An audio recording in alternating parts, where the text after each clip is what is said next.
Hi everyone, welcome back to the channel and welcome to episode 2 of Showmatch Sunday. So today we're challenging a fellow YouTuber, another content creator for Axis and Allies. It's Roch Warrior. If you're not subscribed to his YouTube channel, I highly recommend it. It's DZMC Gaming. I'll leave a link in the description. But yeah, it's just a lot of high quality content that's uploaded very reliably, far more reliable than me, I guarantee it. It's pretty much every day he uploads something, whether it be placement games or ranked, or actually he does also something on a Friday. There's a few people in the main unofficial Discord server who do this thing called Friday Night Blitz, which Roch streams on a Friday. I normally get to watch like the first few rounds because it's quite late. Obviously the time difference is an issue for me because they start obviously in their evening time, but for me it's like very early morning. So I can normally only catch the first 2 rounds, but it's always very entertaining to hear the kind of the banter and strategy discussion between the 5 players. They've actually had Ronald as well on, who was the #1 Axis player in season 7, which is pretty cool. He's been there for the last, I'm not sure how many weeks actually, but he's been there for a few games now, which is cool. So obviously you get to hear the highest level kind of commentary as well, which is cool. But yeah, Roch Warrior. So it should be a fun game. Let's jump in. Okay, so here we go, round 1. I gave Roch the option of who he wanted to play. He chose Axis, which is cool.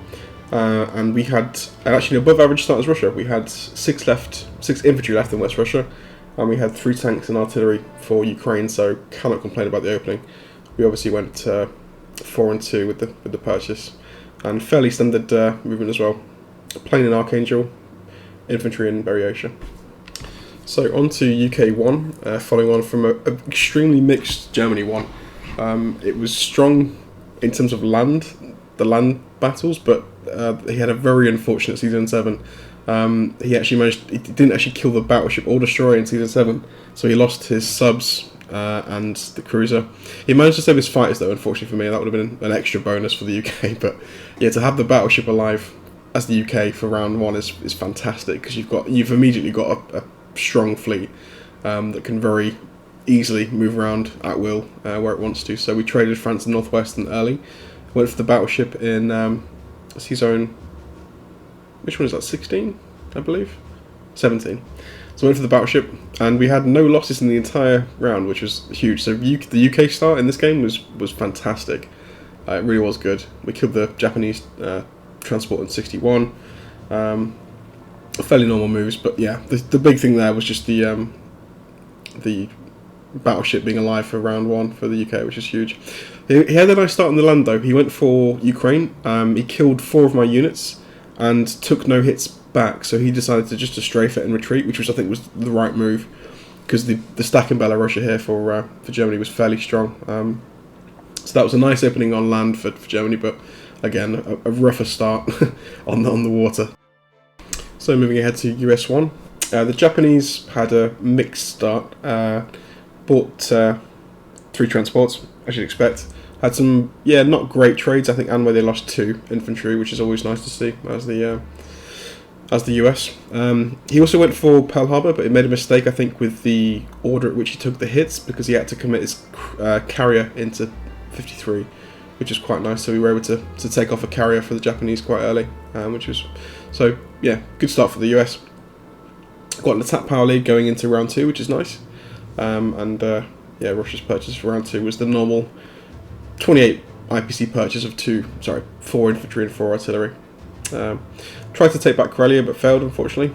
We just put 1 infantry into Ukraine and were able to stack West Russia. We also reinforced South Africa as well with 1 transport load from the US, just to help out trading against the German forces to the left. I'm not sure at this point whether I'm going to go for the med or not. As it stands now, he's got 6 planes, so the med's harder than normal. But I think I was trying to do that if possible, I believe anyway. UK 2. So from this point on, we're going to be trying to trade France and Northwestern, obviously pretty much every round as the UK. If there's a better opportunity to go to the Baltic Sea or to go north, we probably will take it. But obviously trading France away each round is going to be quite profitable for the Allies. So we don't go for Finland or Norway just yet. But yeah, we did go for Egypt though. We tried to clear out the German stack.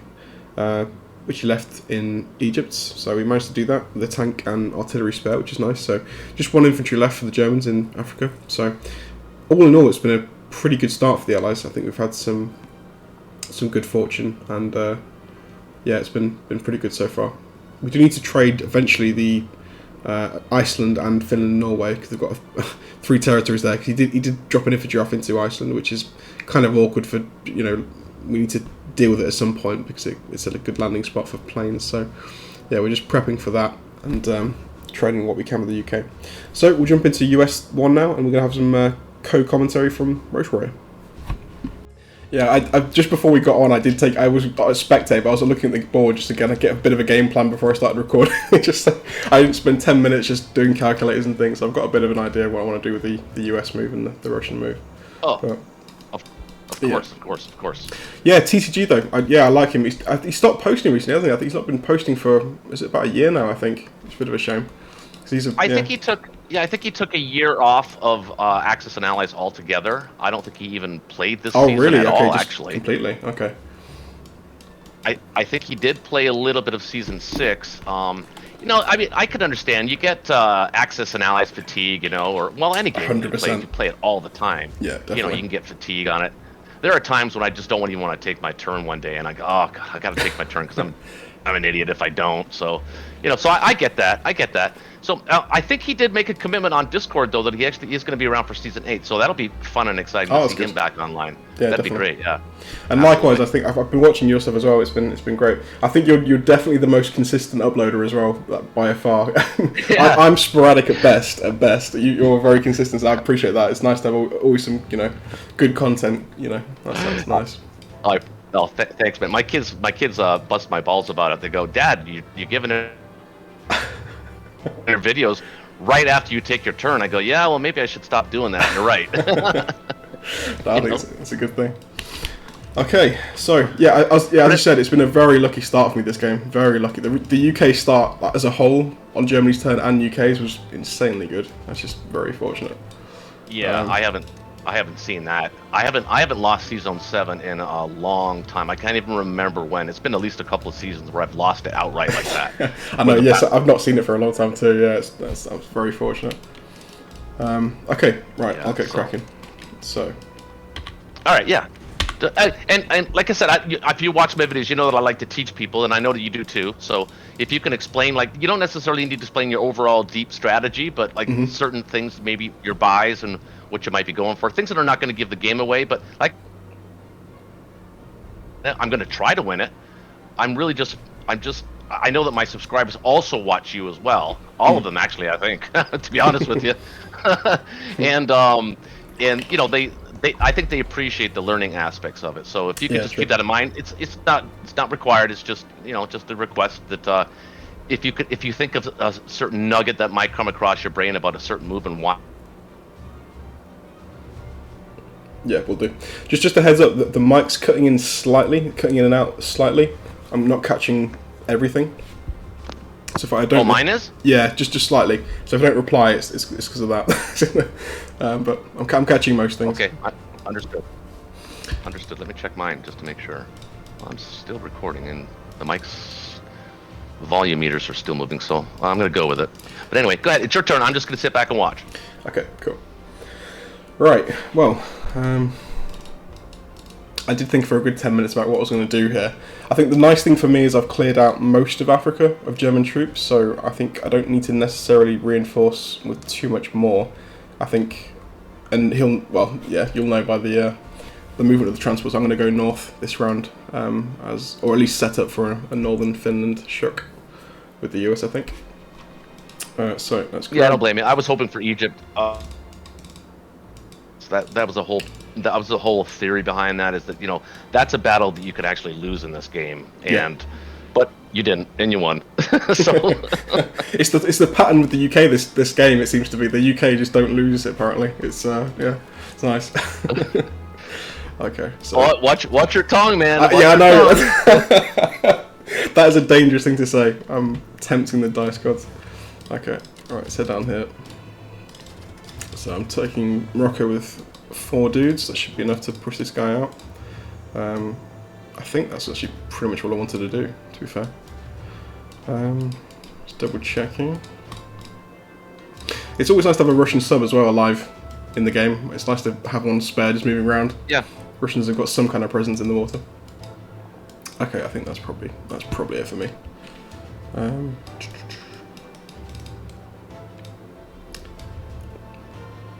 Yeah. Looks good. So I'm going to take my tank. I wasn't sure about doing this, but I'm going to take my tank out of French West Africa here. I'm going to use them in the northern battles, I think. Which is where I'm hoping I'm going to have Africa under control. Wise.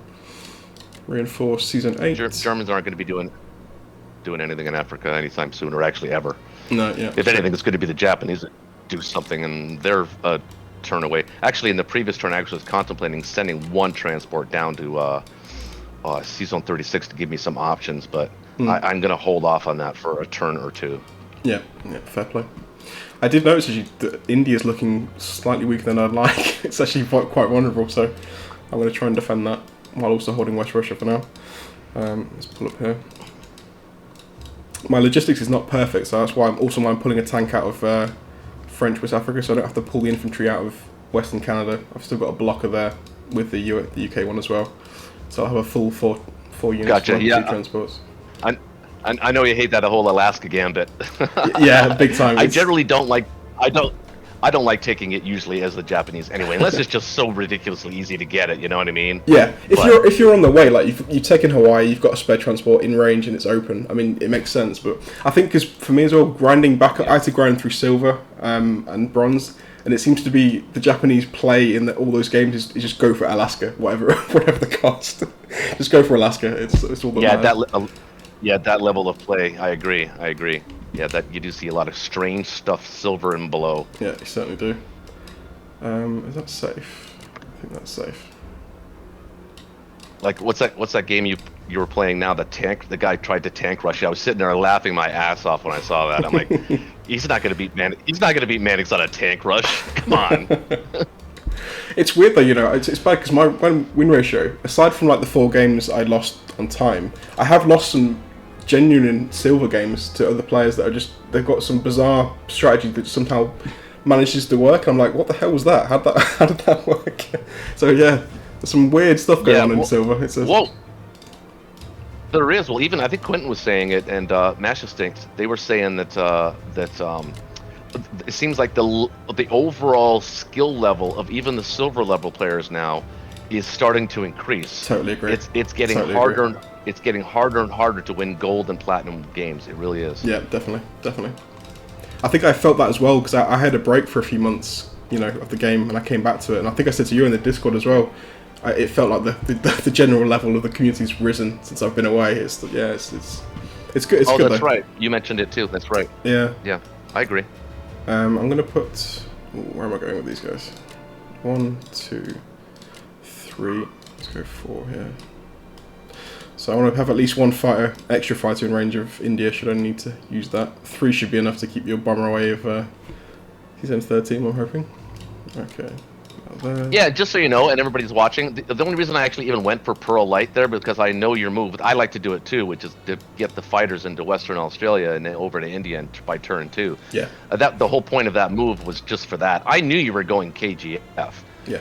But that backfired on me as well. Well, it did stop the planes getting to India. It did, yeah. It did the right thing.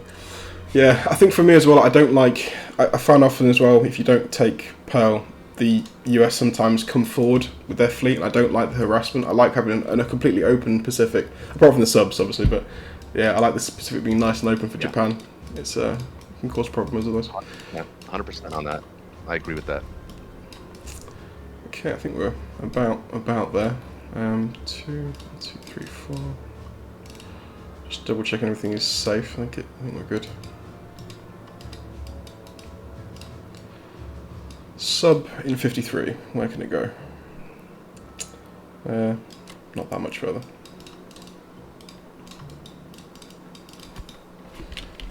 That's why I bought that extra destroyer. Yeah, it's just having to second guess everything though. Well, hopefully I can get the Russian sub over quickly, and we have a nice a Russian and a UK US sub trio around the Pacific. The triplets. Nice. Yeah. I've seen that. The triplets. The triple attack. There we go. You know, it's funny because it's also, I'm not seeing a lot of at least the last few, maybe 5 or 6 matches. I haven't seen a 2 ocean strategy from another player in a while. So maybe everybody's learning their lesson on that. Yeah, true. Okay, I think I'm ready to roll.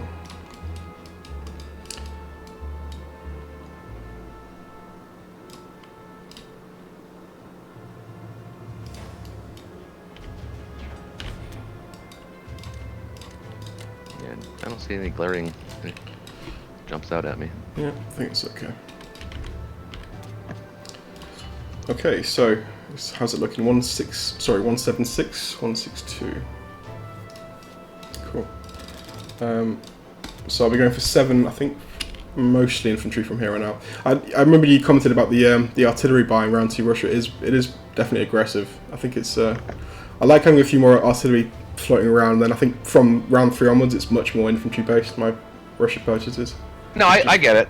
I get it. I haven't mentioned as much. It says maybe it's just slightly aggressive. I mean, I would have been something more like 6 and 2 or something like that. But I understand the logic behind it. It makes sense. It's not a bad move. It wasn't a bad purchase by any stretch of the imagination. And I didn't even mean to suggest that it was. It was just not a little aggressive. The German.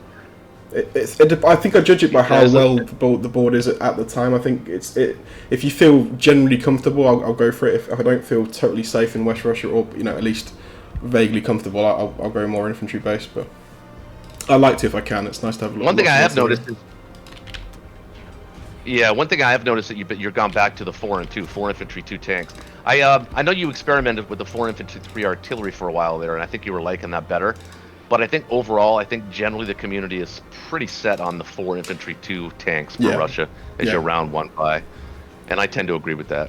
Yeah, I think it probably is the better move. It's weird because my best season. This is the only thing that keeps me hanging on to the artillery buy is that season 6 was my best season. I had a really nice win ratio with allies. I think it was I was using 3 artillery, 4 infantry for the entire season without fail. And it just I don't know, just got used to it. but the tank buy does make more sense. I think in terms of just keeping Germany out of Karelia. I think it is a better buy overall. So I think I have. No, I know. I think I've watched everything you posted. I think. I mean, even the community games I enjoy. So it's I don't think I've missed a video. I think I've watched them all. Nice. Fair play. Ridiculously amount of hours that I've spent on it, but no. What I'll do on a Friday night after I'm done playing, or maybe a Saturday night, and I'm having a few drinks outside of my sun porch, is I'll have my laptop out there and I'll just be watching videos of, well, mainly you and other, Quentin, and I'm trying to learn. I'm trying to improve my game as much as I can, and any tidbit that I can pick up, I'm there. I'm taking it. Totally agree. I'm the same way. Yeah, it's nice browsing. Quentin's got some great stuff. Obviously, it's nice to have something from the top 10 as well. I think he is still around top 10, isn't he? I was always wondering. I wondered if Jan would ever do some YouTube stuff, because if that would go down so well with everyone. That's where everyone would love to hear what he's got to say. I don't know. I watched the one game you had with Yan that one time, and that if you allow, one thing I did learn from that video that I've never allowed as a Japan player is the allies to triple stack Kazakh. That is such a bottleneck. I mean, you can't get past it. You just can't get past it. You really can't. It's so difficult. So difficult. It's funny actually as well, because this series I'm starting with all challenging the players. Jan and me are actually playing a game right now, and I'm getting absolutely destroyed. But it's good fun. And it should be a good learning thing for, I think, people watching and me as well. I'm asking a lot of questions behind the scenes to kind of get some tips, so that's really valuable. I'm enjoying the game, despite how I got schooled by it. Well, at the time, Amund, who was ranked number 1 and number 1 on platinum, or number 1 platinum on Axis and Allies. He was first in both categories, and I didn't even know who he was at first. And he said, "Hey, you want to play a game?" And I said, "Sure." I just thought he was one of my subscribers, just coming in. Turns out he's around round 2 or 3, and I go, "Well, where is this guy ranked?" And I look, and I see he's ranked number 1. And I said, and I go, you could have freaking told me you were the best player in the world. I might have approached the game a little differently. Exactly. Yeah. Headset would have been good. Wow. Wow. He schooled me large. Yeah, he schooled me big time. There's a huge difference between, I think, the majority of platinum players and the top 10. They're just so efficient in everything they Yeah. do. It's crazy. It's just, yeah, it's such a, It's like the human calculators, I call them. yeah, just another level completely. Okay, question here. I was debating this, I think, before we even got online today. Would you strafe Corellia here? I've already made my choice, but would you strafe it here? Well, I wouldn't, and that's why I did it, because I know I wouldn't do it. Yeah. So I didn't know if I didn't know if you would, but I know I based that move, and if you looked at the video, I was kind of in between on that one, and I decided to put everything in there because I said to myself, well, I don't think I would take that battle, because if I took that battle, that's going to leave West Russia or Caucasus vulnerable. One of the two is going to go if I take that battle. So I decided that. But if he doesn't, then I have options as well.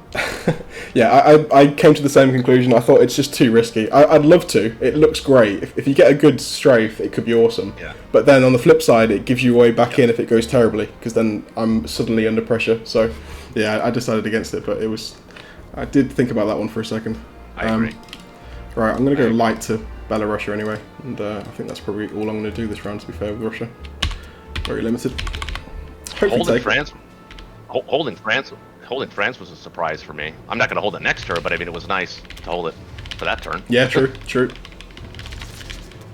Oh, damn, got a hit back. Shame. Oh, I did. Nice. Okay, maybe my luck's starting to change here. Small battles across the way. Yeah, going in favour. Okay, let's bring this sub down. Don't forget to move your sub. There you go. That's the main unit. I'm going to keep an eye on this guy. I've got big plans for that sub in the Pacific. Lots of things. I forget stuff like that all the time, man. It's so irritating because you should be making silly mistakes like that at this level, but I forget stuff like that all the time.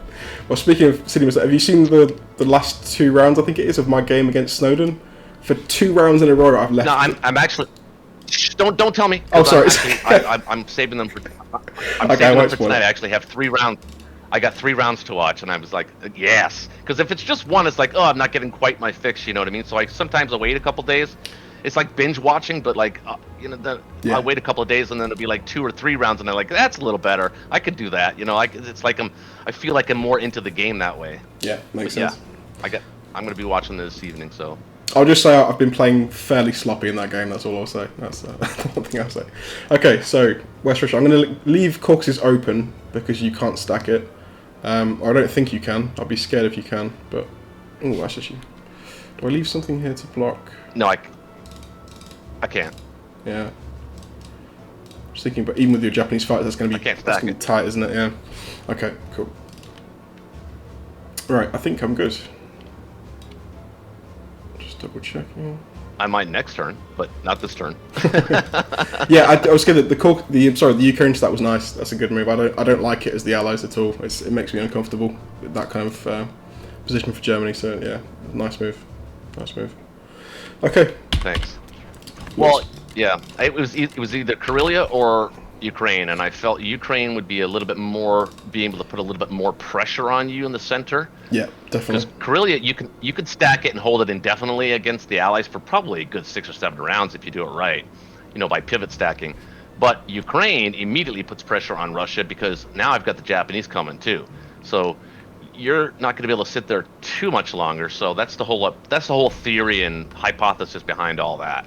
Yeah, true. It's just to bully you off of West Russia or Caucasus. Really, is what that's all designed to do. Yeah.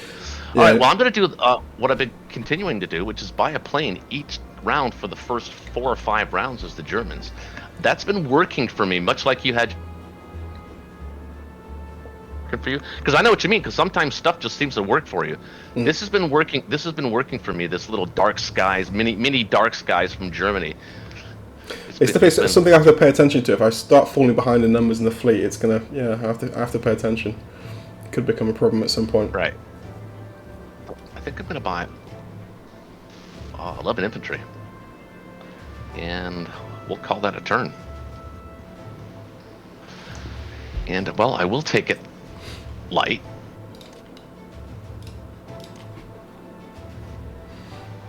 Yeah, so another nice bonus of being where you are, you can trade corpses pretty easily, which is good. Yeah.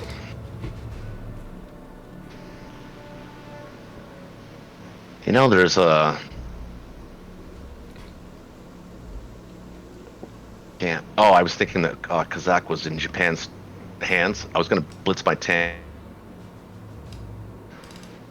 land him in Kazakh, stack Kazakh. Round 3 is the Japanese, but it's not going to work because I don't own it, so that's not going to work. I think I might take a stab at Archangel here, just the one infantry, and I am going to take Northwest back if I can. Actually, I want it, so I'm going to put 3 guys there. Cool. And I think that's it for me, really. This guy's not doing anything in North Africa. Which way do I want to run? I'll just stay right here. Yeah. Pretty comfortable right here. Yeah, that's all we're doing. So, nothing too... Let's see where they can get. 1, 2, 3, 4. They can land in Karelia. Or they can land in... I'm going to use the bomber. I'm not going to use the planes. I'll use all these planes here.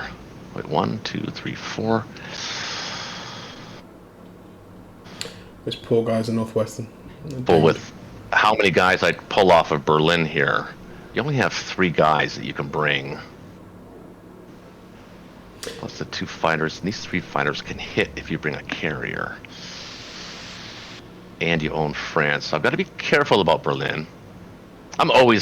Seems like I'm always running the numbers on Berlin, you know, especially early like this when you want to send guys east. Yeah. But you also want to make sure that you have enough of a stack to repel a 1-2 stack of France or Northwest or something like that. So it's always a balancing act.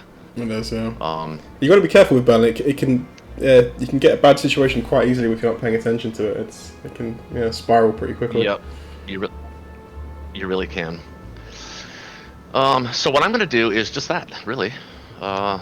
I'm going to lose Archangel because it's inevitable. I never win those. What I used to call them TTG battles because he would always win those for some reason. Come on, let's get a roll back. Well, I've killed it. And you killed me back. That's fair. Cool. This should be a slaughter. Yeah, that should be fairly convincing. Oh, just barely. Oh my god, 2 hits back. Really? Oh, well, that was... Oh, nice. Legends. That's what. So, not bad, huh? You had 3 ground units I attacked and all 3 of them hit. I can't complain there at all. That's very nice. Okay, so we're actually going to move...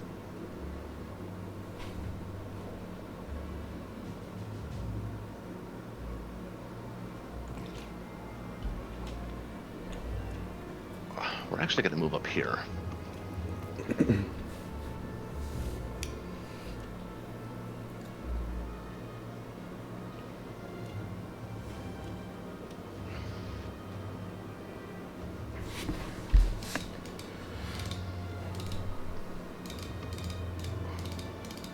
So you can attack with 21, 25, 26, 27.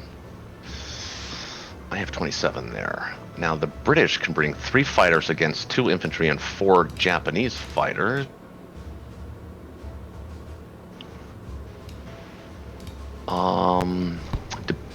Debating whether or not I want to leave the anti-aircraft there.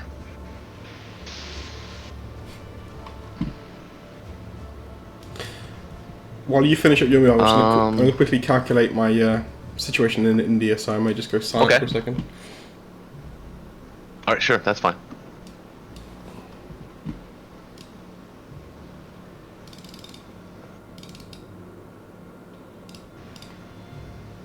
Not the right amount. You can put 15. What I build? I can put 10, so 9, 10. It's 2 there. 9. He can hit with 3, 4, 5, 6, 7. 1, 2, 4, and 2 fighters. So 7, 3, 4, 5, 6, 7. So I can move a couple guys out. I think. Okay. This guy is gonna go this way because we want you not to be able to bring as many Americans to France. So by having force you to fight that battle, it's maybe 2 less guys that you can send to France.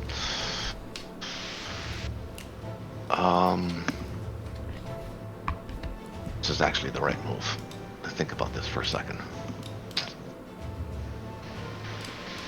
If I leave 5 guys there, I can build 2, that's 7. If you didn't strafe it on 6, unlikely he strafes it on 5 or 7. In which case, can have all the guys here.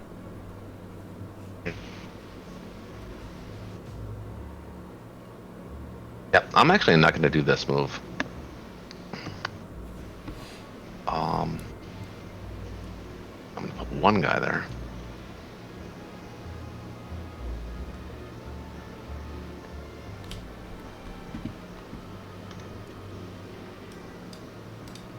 And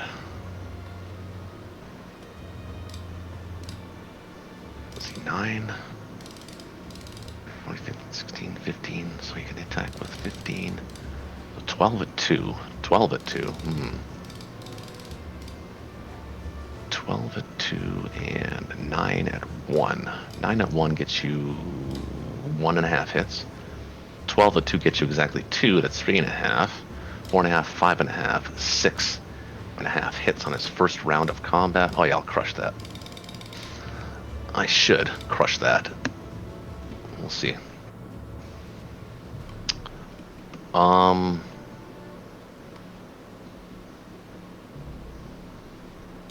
think I'll keep the artillery there. See what my defense profile says. No, we want to change that.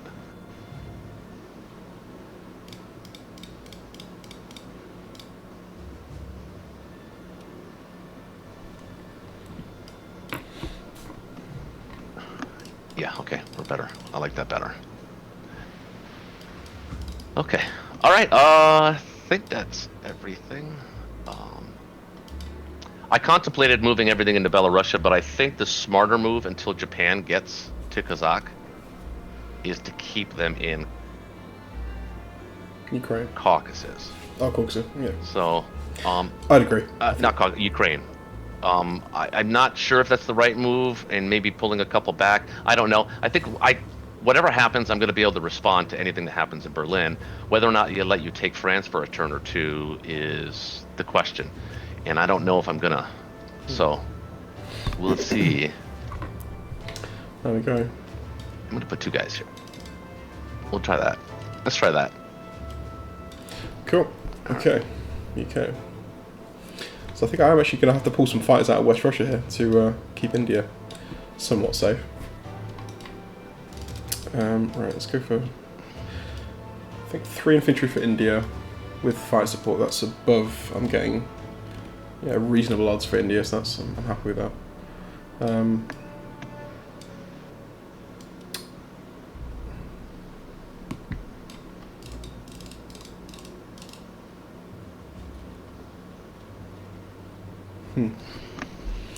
I'm just debating whether to go north or not, to hit Finland and Norway now with Iceland, or just take France and Northwestern now and just let the Americans gather some pace a little bit. Typically, at least the general rule of thumb is you want the Americans to at least capture Norway. Yeah. And you want the Americans to capture, Morocco, Algeria, and Libya. You don't want the British to grab that unless unless the Japanese player's just gotten crazy stupid dice and he's already down here threatening Australia and India and that kind of stuff. In which case, it might be advantageous for you to grab it as the UK. But generally speaking, you want the Americans to grab those provinces. Yeah.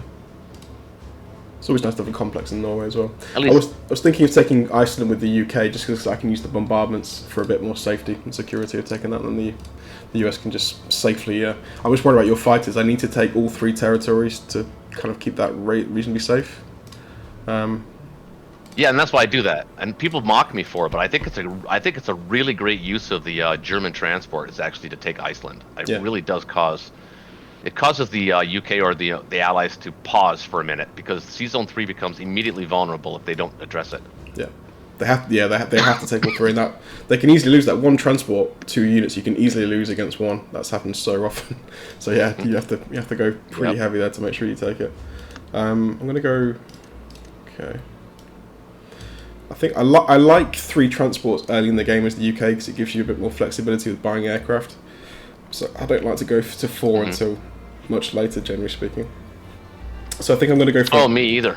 Me either. Just got especially their income as well is not always amazing. So it's hard to fill 4 transports at times. But right, I'm going to go for 3 infantry of India, 2. Might be a bit aggressive. Do that instead. I think 1 fighter, and then I'm going to go for 4 infantry to fill up my my current transports. Banking 3 for next time for something. Okay. I typically like the 1 tank in India buy, but you already have 1 saved over in Egypt, so you probably don't need it in India. But I always like that tank for flexibility. Yeah, it's nice to have 1 of each, I think, isn't it? Like 1 tank, at least an artillery there as well. Yeah. Just a bit more hitting power here and there. I find it that way. Yeah, I'd agree with that. I call them cheap fighters. They're cheap fighters. Yeah, true. Do you ever have like serious problems with attacking fighters? I've been going for a really bad string right now of just having terrible luck when I'm using fighters on attack. I'm getting shafted on dice. Attacking fighters? Yeah, attacking fighters. Oh yeah. yes. Oh yeah. So unreliable. I've been brutalized. I mean, the game that I'm playing right now with Devier, it would have been over if not for his anti-aircraft hitting 3 of my 5 fighters, and I had odds on the battle, and losing those 3 fighters is just absolutely brutal, and I couldn't do it. I lost everything. I had to rebuild. That's what's prolonging the game longer than it really needs to be. But I don't want to talk about other games, but yeah, it comes and goes though, Manix, to be honest with you. Sometimes it seems like I have great luck with my fighters when I don't need them, and then when I need them, I have shit luck. Exactly, yeah, exactly. I found on defense, as you'd expect, but I'd always get fantastic rolls in defense, even though, I found they're better than average. Same with bombing rolls. I feel, actually, I shouldn't say that I've had some bad luck with the Dennis and Snowden game, but still, generally speaking, I like going for bombing raids. I think I do okay with them. I don't mind the dice, but attacking fighters is my big thing right now. Anybody who watches my videos knows I'm not a big fan of bombing raids, mainly when it's done to me, because sometimes you can get on a roll and you just can't seem to kill the goddamn things. It's just, and it just tears your heart out. You're playing as best as you can. You're actually playing great. The numbers are great, and these guys just killing it with 7, 8, 9, 10 freaking IPC loss a turn on Germany and Berlin. It's like, oh man, come on, you're killing me. Yeah, true. It's brutal. So it could be effective. I agree with you. When it's effective, it's a brutal strategy. It's just brutal. Yeah, definitely. Particularly for Germany, I find if you're already getting squeezed. I'm in a game right now where I'm getting absolutely dominated, and it's just the bombing raids on top from the US it's just crushing. It's just you've got no income at all for anything. Yeah, it's brutal. It's dead heartening. It's soul deadening is what it is. Certainly is. Okay, I'm hitting this and this. Yeah.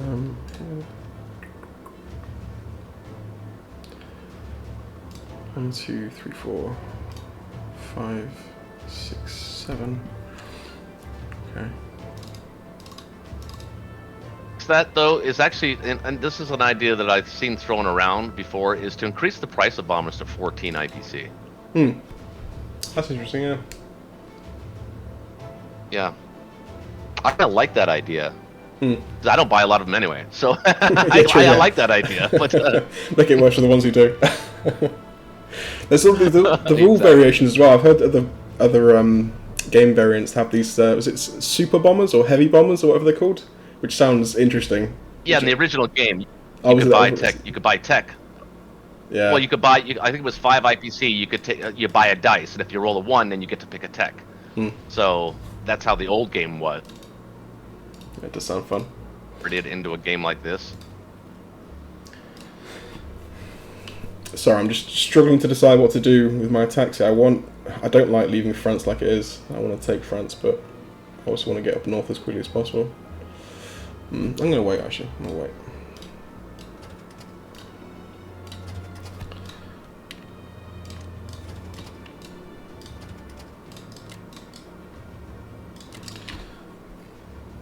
Nope, that's a mistake.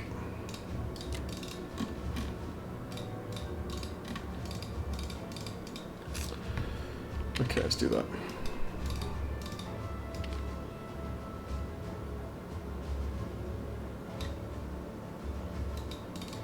Yeah, in all honesty, too, everybody watching. It's actually. I know it looks like I'm sort of, kind of recovered a little bit with Germany, but it's actually tough to overcome a UK round one fleet like that, and it's gonna come down to it. It's gonna be obviously it's gonna be a KGF, but it's gonna be tricky for me to do that. Just so people know that this is not easy. Yeah, I'm advancing with Japan, but it doesn't look as sweet as it looks right now on the board. Trust me, in real life, it's going to be hard to win this game.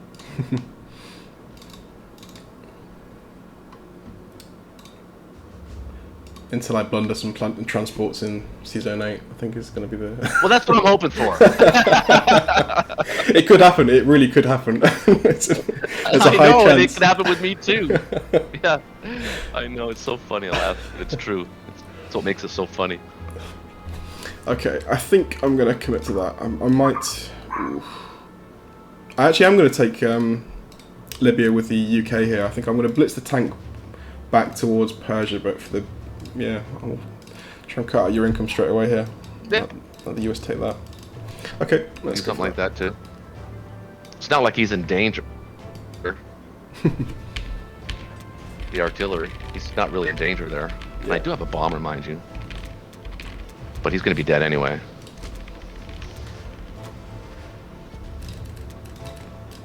Cool. Okay, there we go.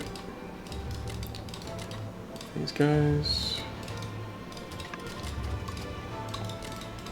Oh, you took that super light. Oh wait, you only had 2 units on the UK? It was 3. I went I thought I counted 3. two to Northwestern, and then just lost one against your infantry in Northwestern. Oh, you lost one. Yeah. Let's go. I'm playing against Manix, and he's actually on chat right now. Remember the guy I like to watch on YouTube all the time? That's what I'm playing against right now. And dinner will be ready. Actually, we're gonna as soon as Manix takes his U.S. turn, we're gonna call it probably here, and I'll get steaks going. Sounds about right, right? What time is it where you are right now? It's currently 10 to 12. I generally speaking as like I don't really record much after 12 o'clock as a rule. Sort of a good time to cut off. It's my the old neighbours. So yeah, so you're literally about. You know, it's funny. I actually lived in Manchester when I was a young lad. Oh really? Oh wow. Yeah, lived in just outside of Manchester in a town called Partington. I don't know if you're familiar with it. Not familiar, no. Manchester sort of it's northern-ish England, isn't it? I think I'm kind of like Midlands area, less in Leicester. Middle. Oh, Midlands, yeah. We. It's funny. We moved from Canada.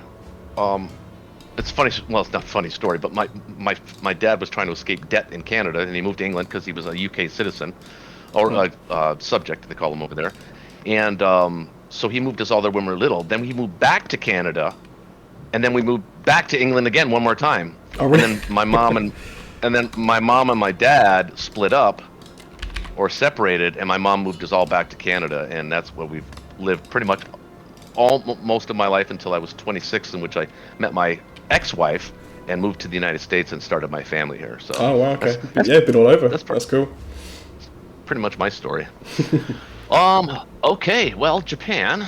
Now there's also that threat of that Russian sub coming down. I gotta be careful about that now. I do.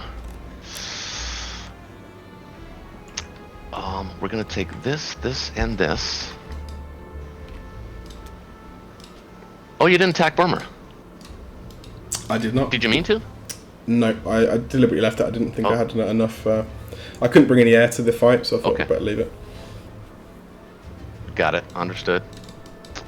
Well, I'm gonna build that complex now. I wanted to do it last turn, but I didn't. Yeah, makes sense. We'll go 5 and 2. And the complex is going in Manchuria, folks, not Kwangtung. The only time I ever put it in Kwangtung is if there is a threat of a KJF, in which case it goes down immediately. Now, can I hold...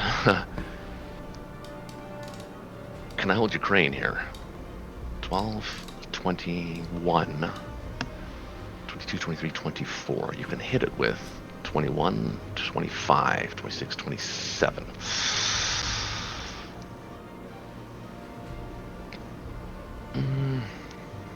But you've got other stuff to do. I think I can hold it. Maybe take 2 Japanese planes off there. I don't know.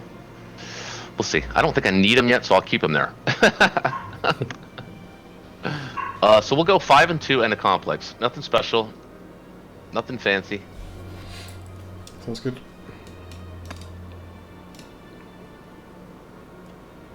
And we're gonna blitz in to Kazakh. I don't want to commit units there yet.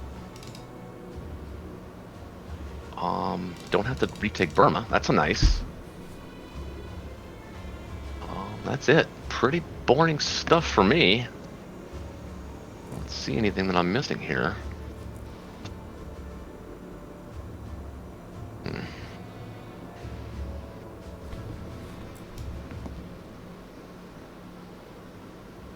Yeah, I think that's probably the quickest turn in Roch Warrior's life. Combat. Well, we just did that. Okay. We're gonna move this guy over. Move this guy.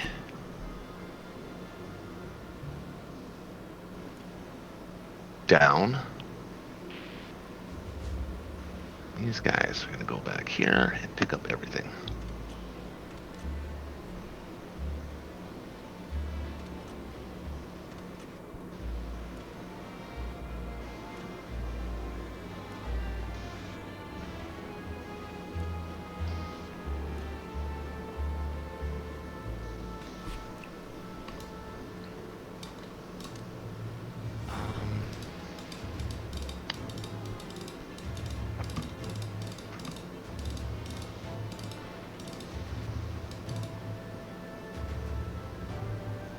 Oh, you know what I meant? I actually meant to buy a plane there. That's interesting. I forgot to do that. It's not a big deal, but it's something I meant to do. How many have you got with Japan? You've got five fighters and 1 bomber. Okay. Yeah, I usually like to have... I don't take a dark skies approach with Japan, generally speaking, but I like to have between 6 to 8 fighters and 1 bomber left over, you know, when it's time to really do my stuff, because I like to be able to land them in Kazakh. Hopefully by this point I'll be able to stack it, and then once they're landed there, I'll build a complex there, and then I'll be able to use my fighters in Berlin to help defend if they need to. Yeah. Just until Japan can get really stacked in China. That's generally the I mean, it's not rocket science, it's generally the approach I take. I've been ignoring India lately, so it was actually amusing to see you calculate how to defend it. I actually really wasn't even looking at it. Yeah. Well, now you know, so that's not helpful, but it is a learning channel. Yeah. So I don't mind. I don't mind spitting that out, because Next round I'll ignore it and you'll take it. I'll just leave it completely open. Yeah, right. It's something I've learned just gonna... through bad mistakes of leaving it too vulnerable and losing it suddenly out of nowhere. I'm like, well, how the hell did that happen? You realise that Japan suddenly got so many planes in range I didn't even see. Yeah, it's just a habit at this point. Totally understand. It can 100% sneak up on you. The thing I have trouble with, even to this day, is when to abandon India. That's my problem. I still never seem to get that timing right, and you know, because if if you don't, and the Japanese are already in Kazakh, it's already too late. Yeah, exactly. So they can't make any impact because they'll just get destroyed. Yeah. right, I agree. I'm gonna take one of these fighters though, and I'm gonna put him.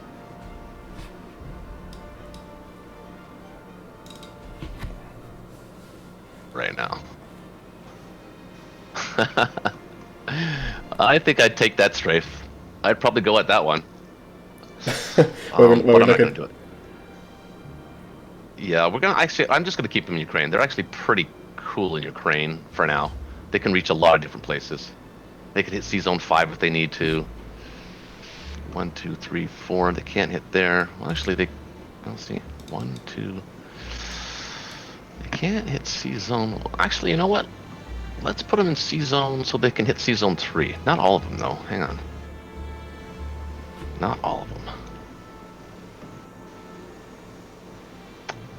What does that leave me with? 11, 12, 21, 22, 23, 24, 25, 26. You could.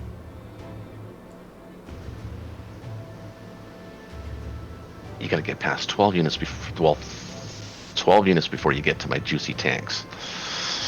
I don't like that battle for you, so I'm gonna keep 2 planes there. I'm not running a calculator. I'm just in my head. I don't think I hit that, but you might. I don't know. No, I wouldn't either. I'll comfortably say no. I think that's it for my turn. Complex here. Artillery here. And we should have 8 units to drop off next turn, and we do. Perfect. Nice. Just so if you want to call it after your turn here, I'm totally okay with that. I'm just thrilled that I was even to have this. Cook dinner for my kids and my wife. So yeah, you want to call it here, and we'll pick it back up. Or I mean, you want to take your Russian turn too? That's fine too. But yeah, call I'll it from come America. back late. I'll do some calculations for Russia anyway, so we could pause it after the US, and I'll take a pause. But yeah, this has been nice. I'm glad we get to do this. Great.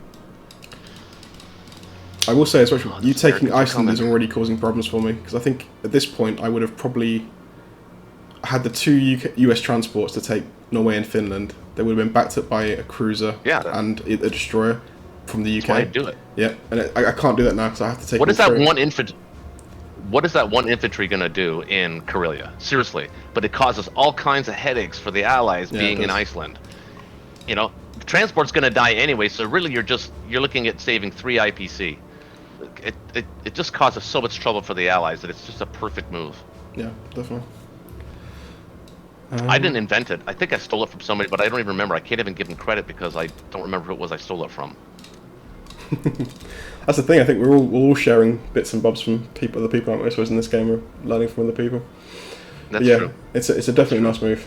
It's caused me to pause here. I'm actually going to have to do something I don't think I've done for a long time. I'm going to put some US troops into Great Britain, just to pause because I'm not actually ready to attack North yet, which is unusual for me. I don't really want to do that, but I'm going to go for I think 3 transports. I've got spare enough for 3 transports. I'm going to buy 6 infantry for all those 3, and then I think that's all I can do. I've got enough to fill 4. I think you could have done it if you would have took Norway and Finland with the UK, and landed and taken the US transports to Iceland. You could have probably taken the north that way, but again, there is that risk of losing the Iceland battle, which would be devastating. Yeah, true. I think I probably would have gone north. I think if you'd have left an infantry in France, I probably would have left it and gone north, but I wanted that France income, I think, so it's caused me to pause, but I'm not sure which is better, to be honest. Staying here where I am for 1 round, or going north and leaving France. So I wouldn't have left France. I wouldn't have taken France unless I started the transport, because I don't think I can hold both. So yeah.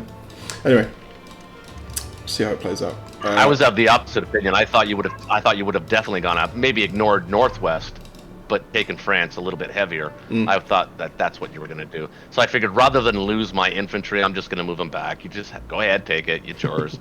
Besides, I'd rather, out of all the allies, I'd rather the British own France and Italy endgame stuff than the U.S. I don't want the U.S. owning those. Yeah. So there's going to come a point where there's going to come a point where I'm not going to be able to retake France, and if I can't, I'd rather the British own it.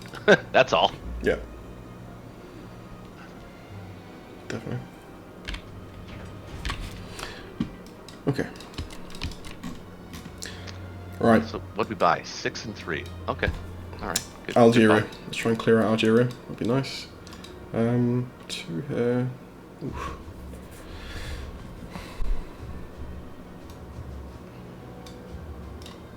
So, just for people watching, people are like, why did I move the single infantry from Libya to Algeria? This is why.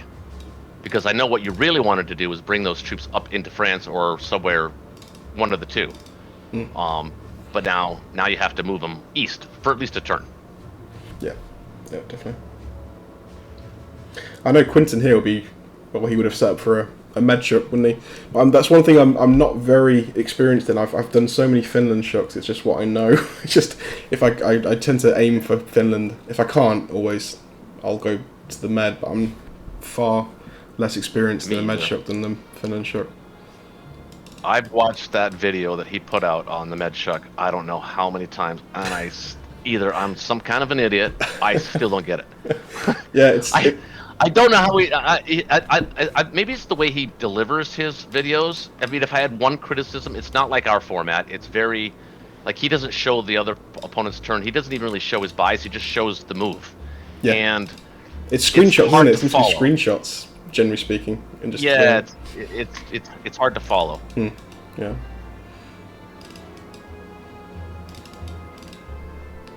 Okay, I like that.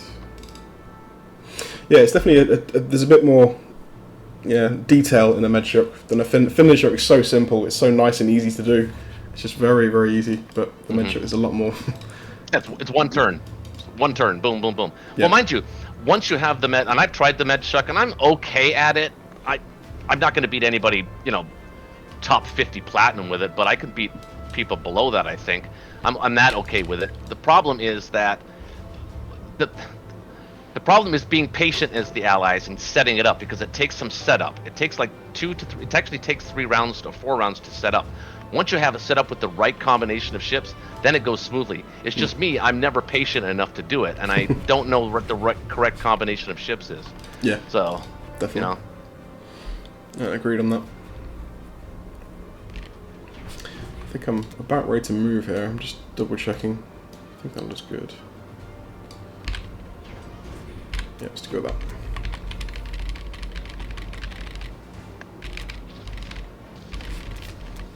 My boys. Oh, you losers. Caucus. No, I'm doing. I got it already. Ooh, nice. I got it already out.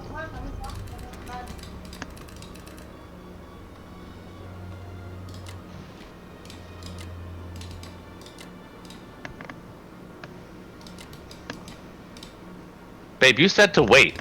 I am waiting. I can cook it and you can take it for lunch tomorrow. Because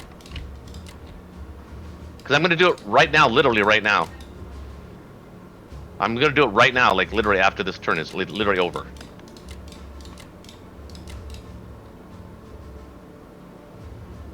Sorry, I had to pause there for a second.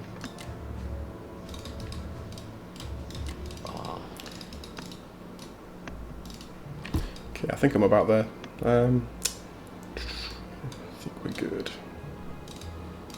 Yeah, it's weird that move with the US. I don't think I've done for a long time. Is land them temporarily in the UK to move on elsewhere. It's not probably the most efficient way, certainly, but we'll do it for now. Yeah, I haven't seen that this early in the game. No, it's certainly not. Yeah, not ideal. Okay, I think we're good to go. Just double check. Yeah, looks good to me. 1, 2, 3, 4. Yeah, that's safe. Cool. Let's roll. 3 and 6. There we go. So end of round 3. 193, 178. Oh, I just desynced. Don't know about you. So it was unfortunate at that moment that my internet completely bricked. So we didn't actually get to say a formal goodbye in that conversation and session we were playing together, so that was kind of annoying for me. We just about to finish and my internet died. But yeah, it was a lot of fun playing through a few rounds with Roch. He's a nice guy, obviously, and yeah, he's. I think as he mentioned at the start, I think we're quite a similar, skill level. So it's always going to be a good game between us. So that was cool. But anyway, we're skipping forward slightly to UK5. We've been maintaining the trades of Northwestern and France where we can. Some good pressure from the Axis here, though. He's obviously managed to stack Kazakh at this point. So I think if the Axis can stack Kazakh and you've not got a significant presence in Persia, it probably means you've left India, or you've abandoned India too late. Because at some point it makes sense to leave India, just to help, prevent either a German stacking the Caucasus or a Japanese stacking Kazakh. However, obviously I left it too late in this situation, and the Japanese did get to move forward here a bit too far for my likings. That was, again, it's a common feature of my play is leaving that too late, which I'm trying to check this season.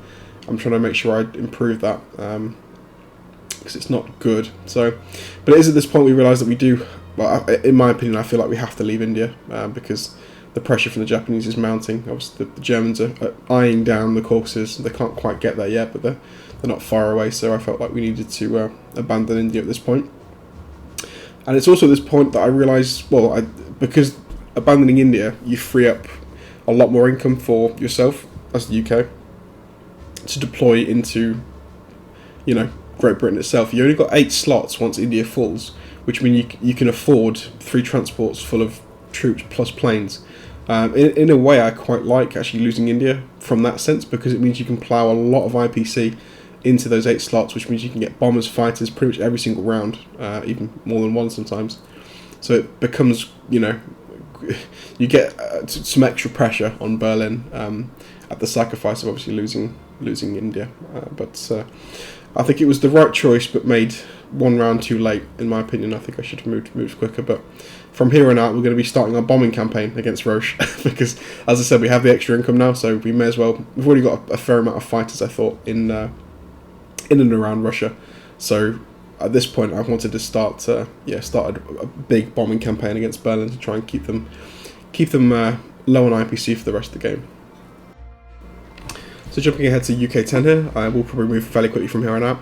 The board didn't change a whole lot. The same kind of thing was going on. Obviously, the Japanese are trying to get a stack off in Kazakh at some point, which has been sort of hampered now because I've been shucking into Finland. I couldn't go for the Med. He was building planes as Germany quite consistently in the early rounds, so his air force was quite formidable. So the Med didn't seem realistic because I would obviously need to hold a lot of sea zones going for the Med.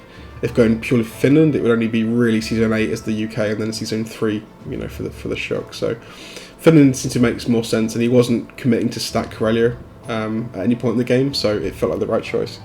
So we continue our bombing raids. We continue obviously shucking with the US into Finland. So now we've got a good US presence in Europe, which we're constantly adding to, and we're trying to obviously dead zone as many territories as we can. Mainly though the Caucasus and Kazakh, for just to try and avoid those those end game stacks, because that's what the US and so that's what the Japanese and Germans want to do eventually. Is to stack both of those. So if we can prevent that while also gaining numbers, then that's going to be a big thing for us. So yeah, that's the game plan so far. Finland shook, continue bombing with the US, and hopefully manage to walk on to or hit Berlin at some point with the mounting US stack. Okay, skipping ahead to round 15. So the board position currently, Japan's managed to get its permanent stack off in Kazakh, and they've got a complex down to. So pressure is mounting on Moscow. On the German side, the Germans have been forced to pull back basically because of the continuous raids from the British Navy trading off France and Northwestern continuously each round, and even Baltic states occasionally when I could see an opening for it. And the bombing raids, which was the huge part of the strategy in this game for me.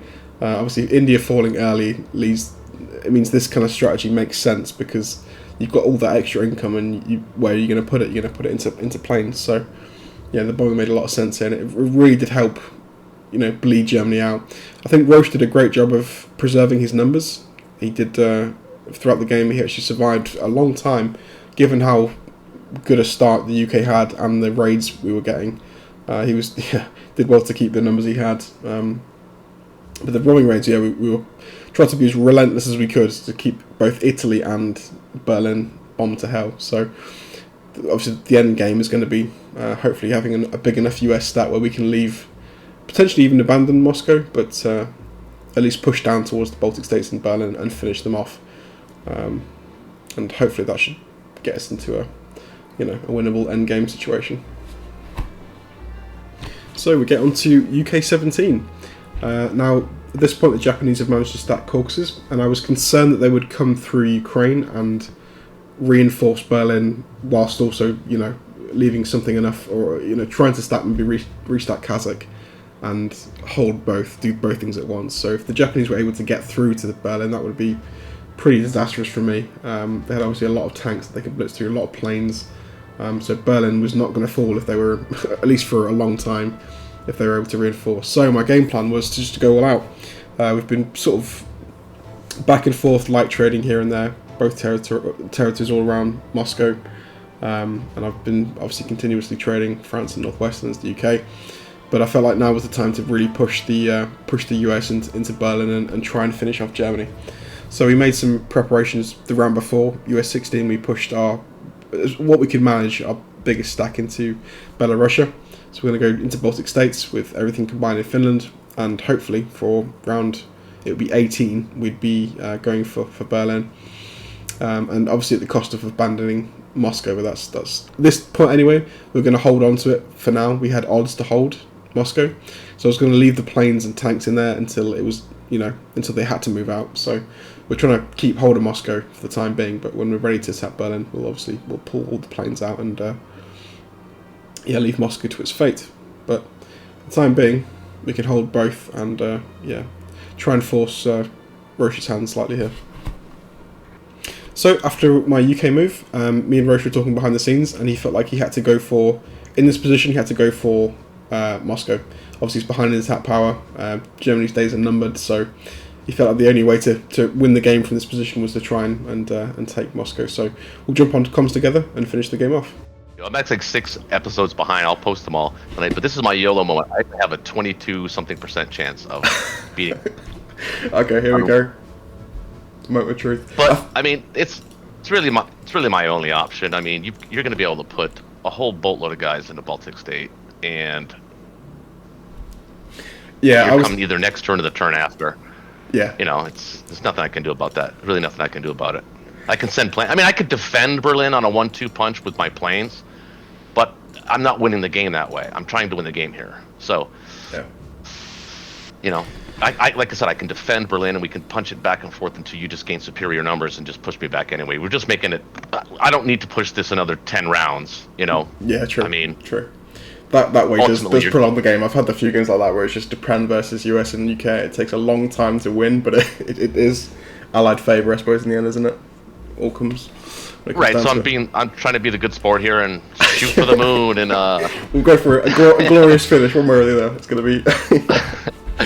I just want to make sure that I don't screw anything up because I should be taking other shit too. Oh yeah, so like right down here, for instance, I should be taking that. And you got that Egypt battle actually was in my favor. I had you only had a 40% on that battle. And did your calculator say differently? Going in, I thought it had about, I think it was like a 70-80% chance going in. Was it really? Yeah, I think so. Yeah, it was 11 versus 8, and then plus the bomber, 11 infantry versus 8. Yeah. Pretty much. Yeah. But your infantry hit above average. Yeah, they did. I think the first round was not good. I think I missed pretty much everything in the first round, but then the second round, after that they were hitting quite nicely. So yeah, I thought I'd just commit to it and go for it. But yeah, I got quite lucky, to be fair. Yeah. Well, I mean, I don't put luck involved. I mean, I keep reminding myself it's a dice game, dude. All through my videos, though, once you started, I think round 6 or 7, when you really started aggressively strap bombing me, we were even IPC wise. I did the math and stuff. We were even IPC wise for about 3 or 4 rounds. Then I just haven't hit you since. I think I hit you once last round, but before that, you've just been demolishing me, and you've been getting high rolls. Yeah, Like, that's some good runs with the bombers, definitely. it's like sick to my stomach. I'm like, oh my god, fuck. So let's hope we can get some luck on that. So we're gonna try some luck here. We're gonna try some YOLO luck, and we're gonna attack Russia, attack Eastern Australia. We'll non-combat those guys off. We'll figure out something to do in Africa. I don't know. Oh, and another thing, another turning point was the Central America battle. You brought 6 and a bomber. I actually wasn't expecting you to bring all 6. I thought you might have bring 4. So that was impressive. I had plans for those dudes. Oh yeah,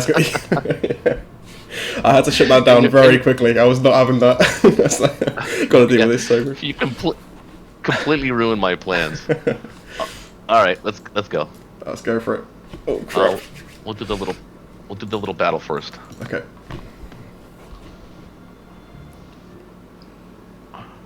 I'm just counting on my fighters. I've got 15 fighters to rely on here. Yeah. Fingers crossed. You got 15. It's a shitload, is what it is. Yeah. But other than the strap bombing, I mean, positionally you played excellently. You've done it. I mentioned it in my video. I said I was actually telling people that this is the way to play a Finland Chuck. I mean, minus the strap bombing. Even if you didn't do the strap, see, I would keep telling people that you're kind of forced into the strap bombing because once India goes, UK really can only build so much. So the fact that you kept the 3 transports was smart. I was expecting you to buy the 4th transport a long time ago, which would have been an end to the strap bombing. I like the eventually they would. Yeah, I like the they slowly would have got. Yeah, they would have slowly got killed. Yeah. Slow, but you didn't. You kept the 6 guys, and kept trading friends and whatever, and that was exactly the way you played that. Yeah.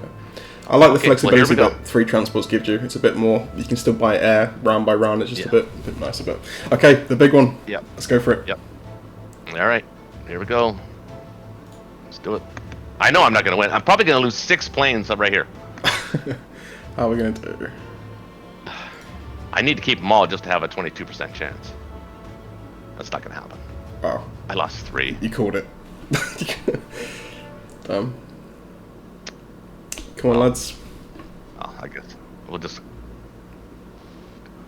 Well, that's actually not bad. That's actually pretty good.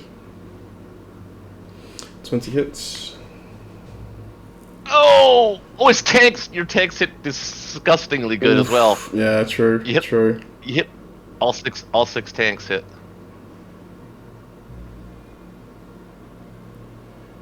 $14. Those tanks have been great. Oh, Jesus Christ. Wow. That's it then. And here we go. The end of the Manix Roch Warrior game. Oh, it's been a great game though, I have to say. I've really enjoyed it. It's been a lot of fun. Yeah. Well, I enjoyed it too. I enjoyed the fact that I actually was able to come back from the early, really bad dice. But then the strap bombing kicked in, and I was just like, dude, you got to give me a break on the strap bombing. I don't know what it is, man. It's like I don't know what the resolution is on strap bombing, because if it works like it was working for you, it's hard to win is the axis. True, it is. Yeah, it's pretty near impossible. But even even if you're on the receiving end of a game like that, it pisses you off because you know that positionally you're playing well. You're just getting destroyed by bombers. Just getting bled out by the complex repairs constantly. Yeah, definitely. But I don't blame you. It's not my style of play. My style of play is to actually put more guys on the ground. So that's my style of play. But I understand why you did, and I explained in my videos why you did what you did. It made sense. Yeah. Because you lost India fairly early, if I remember correctly, wasn't it? Yeah, I had to. Your Japanese play was pretty quick. I had to sort of react to it. I think I reacted a bit late as well. I probably should have moved out around earlier than I did, but it was like around 5 or 6, 7, something like that, maybe. I think I've been about around 7. I don't know. It doesn't matter. But you made an early aggressive, and I'm just explaining for the fans that are watching, because you made a very early aggressive commitment to defend Africa too. Once I thought I had like a little bit of a foothold there, so that was good.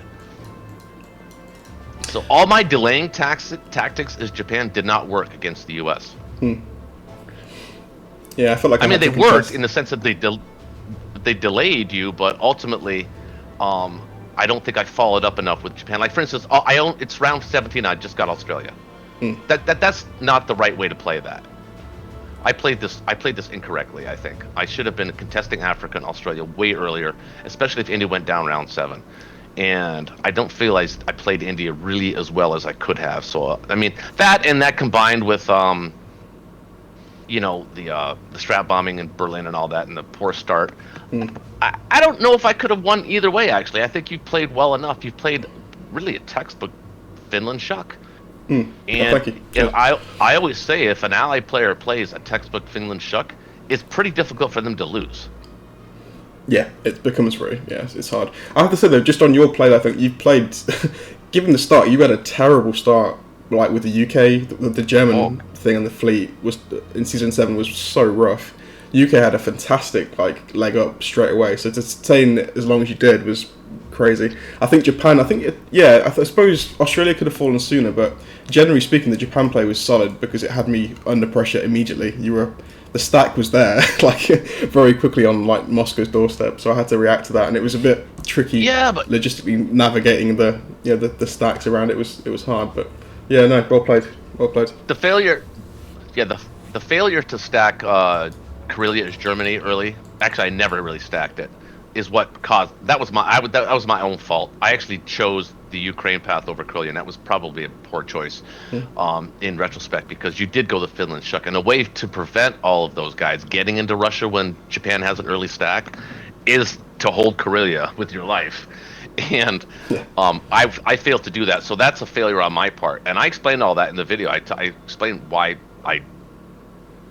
what things I could have done differently to prevent this sort of thing. But I mean, I don't know. I think you played exceptionally well. I think the game is yours. I mean, I can complain about strap bombing, and I think overall the dice were pretty fair. Although, did you know? I don't know if you were counting, but I went through a nine turn stretch where I attacked one infantry, one plane on your guy, and you hit back every single time. Really? Oh damn, that's brutal.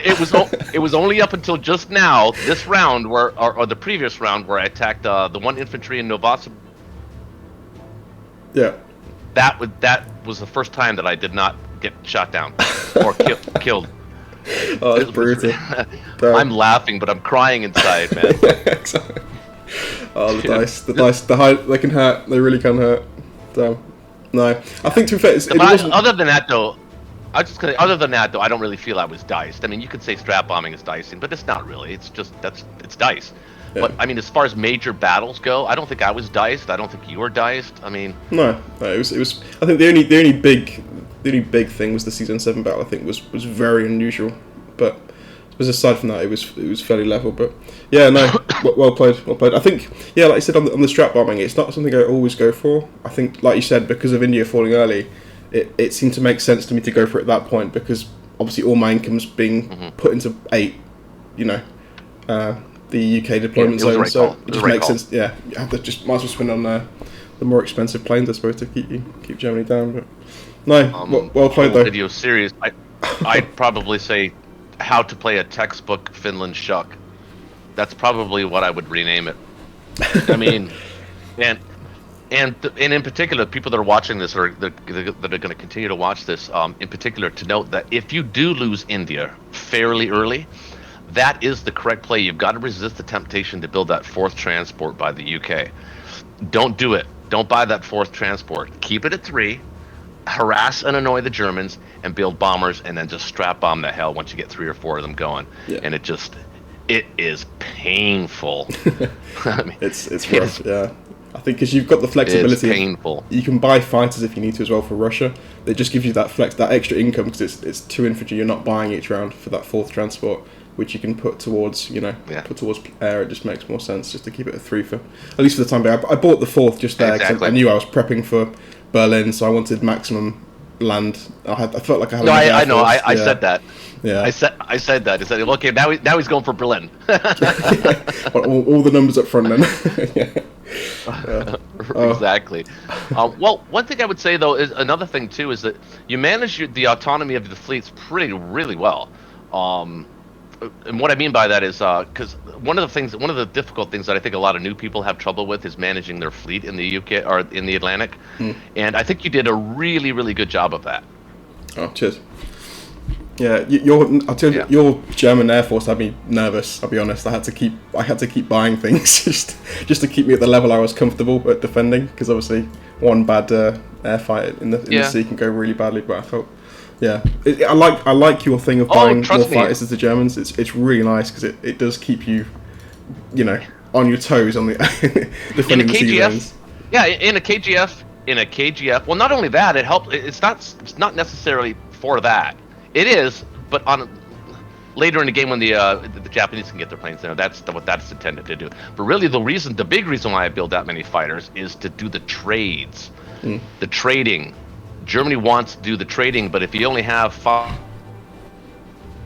or fighters, well, maybe sometimes 6, it's harder to do trading. Yeah, true. Those 3 extra planes make a huge difference. Yeah. But yeah, man, cheers, good game. I'd like to play again. Hey, when are you doing I watched your video of what you're doing this upcoming season. I think you said something with Showdown Saturday or something like that. Yeah, Showcase Sunday. This match will be part of that. I think it's going to be starting actually this Sunday. I'll be uploading 1 episode a week, so it'll be a full game per week. And, beautiful! I can't wait to see that. Yeah, so I'm kind of curious. You should post our game because I want to see your commentary. I want to see how your brain was working during this whole process because it'll be funny to contrast those together in just the different. I think people can pick up from stuff like that. I do. Getting the different perspectives of how the same game is being played. Yeah, it's interesting. It's fun watching. I think it doesn't often happen as well. Obviously, it's very rarely you get 2 people YouTube actually recording the same game, so it's going to be good. Yeah, I've been watching yours. I've been enjoying your perspective as we've been playing through it. It's been good. Yeah, I'm actually going to upload all of the other episodes for folks that are watching. Well, actually, they're not going to know that because they're not going to know until the very end. But well played, man. Good game. I really enjoyed it. I want a rematch. Yeah. I do want a rematch. I'm up for that, definitely. Okay, so maybe we'll swap. You play the Axis, I play the Allies, or something like that. Something fun like that. But maybe in one of your next community games, that'll be fun. I'd like to join one of those games. That'd be kind of neat too. Yeah, you're more than welcome to join. That'd be great. Yeah, but thanks for the game. Well played. I look forward to having the rematch at some point. So there we go. Round 17, we have victory.